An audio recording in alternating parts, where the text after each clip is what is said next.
Hello दोस्तों। आज हम काला नमक चावल की बात करेंगे। ये जो काला नमक चावल है, ये अपनी खुशबू, अपनी टेस्ट और अपने न्यूट्रिशनल वैल्यू के लिए जाना जाता है। ये जो धान होता है ये ब्लैक कलर का होता है।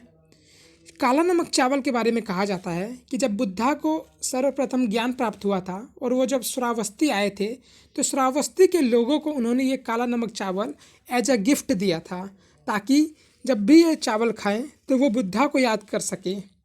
जो ये काला नमक चावल है वो इस समय न्यूज़ में इसलिए है क्योंकि जो ट्रेडिशनली काला नमक चावल था तो उसके साथ कुछ दिक्कतें आ रही थी।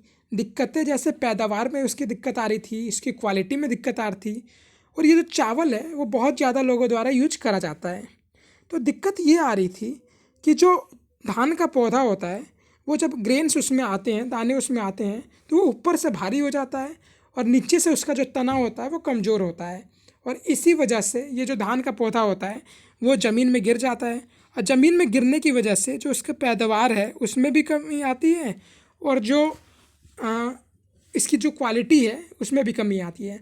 तो इस प्रॉब्लम को सॉल्व करने के लिए Indian agriculture research institute Pusa ने ये जो चावल की दो वैरायटी डेवलप की है काला नमक चावल की, जिससे नाम दिया गया है पूसा नरेंद्र काला नमक चावल 1638 और पूसा नरेंद्र काला नमक 1652।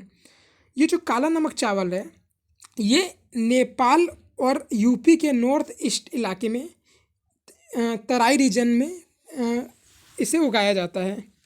जो इसे पूसा नरेंद्र काला नमक चावल जो दिया गया है, नाम जो दिया गया है इसकी वैरायटी का, वो इसलिए भी दिया गया है क्योंकि इसकी जो टेस्टिंग हुई थी इन वैरायटी की वो अयोध्या के आचार्य नरेंद्र देव यूनिवर्सिटी ऑफ एग्रीकल्चर में हुई थी। तो इसलिए इसे पूसा नरेंद्र काला नमक चावल का नाम दिया गया है। हालांकि इसकी अभी टेस्टिंग हुई है और ये नॉर्मल या फिर आम किसानों के प्रयोग में काफ़ी जल्द ही लेके आया जाएगा। Thank you.